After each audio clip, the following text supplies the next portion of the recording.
Hello beard haters. You've probably noticed I do not have a beard.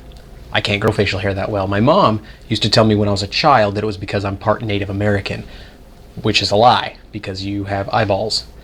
And if you don't have eyeballs, this is YouTube. It's a visual medium.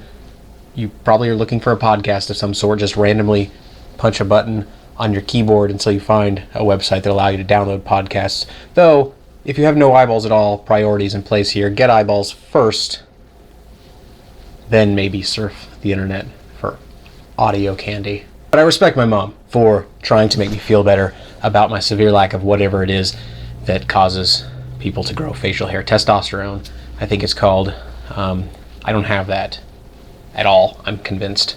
But you didn't come here to hear me whine on about the implied tragedy that was my adolescence. No, you came here for a review of Stephen Graham Jones's The Least of My Scars, which I think can be summarized as American Psycho meets Native American Psycho.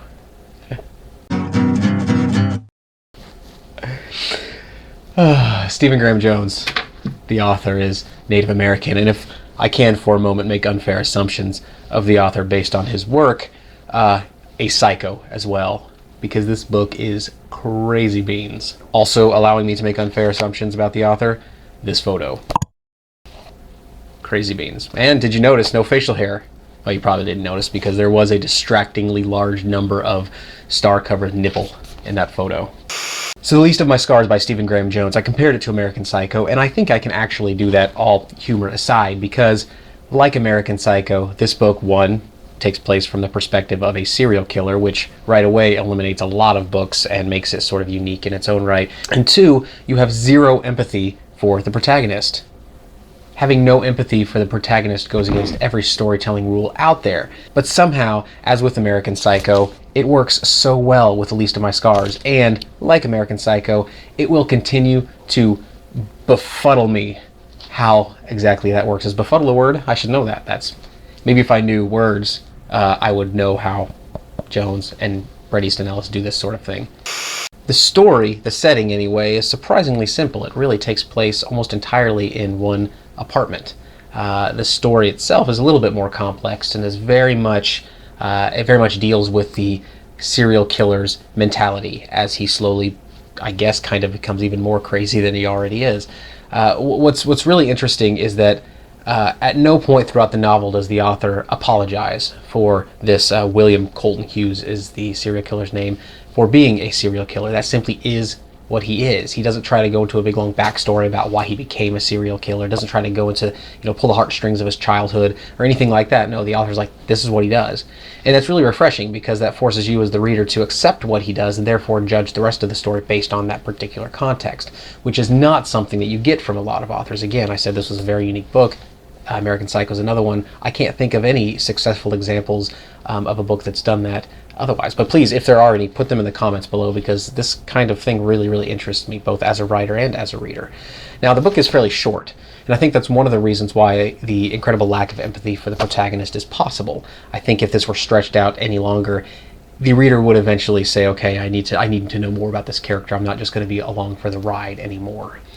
What makes this really even more incredible is that Jones is able to weave little bits of humor, which is nice, and Jones's incredible knack for observations and details that no other writer can really do. You end up reading this book more for the language and more for the descriptions than you do for the actual plot. The plot's really simple. There's a serial killer.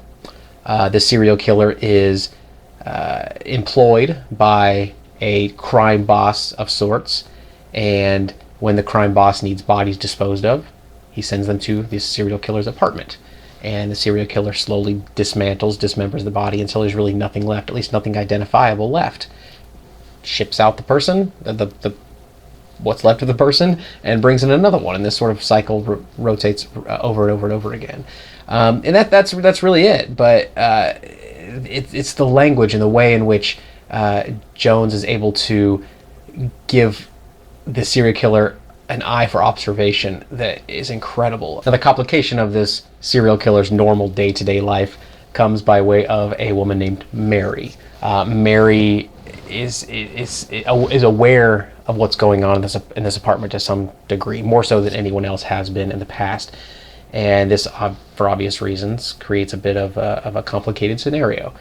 So a lot of the novel deals with the tension of the serial killer William, and what he assumes is known about him, what he assumes this Mary character knows about him, versus what we as the readers believe through our own observations of what she actually knows. Now, the entire book takes place from the perspective of the serial killer. We aren't given other data other than what the serial killer gives us, but we can still make our own assumptions based on what he's seeing. The serial killer is unreliable in many cases. He sees his victims as still being alive in some way. He feeds his victims after they're dead and have been, rotting for however long. He keeps some of them in his apartment, and he feeds them cereal and stuff like that. So he's obviously very unreliable, very mentally damaged, but that's all we have. And but the narrative surprisingly taut and cohesive in a way that really a lot of Jones' work isn't. Jones' work tends to be very sort of all over the place and nonlinear. It's work to fully understand and embrace a Jones narrative, but this book isn't like that. This is a more straightforward story, and I think I really like it. I hope he does more of this kind of stuff.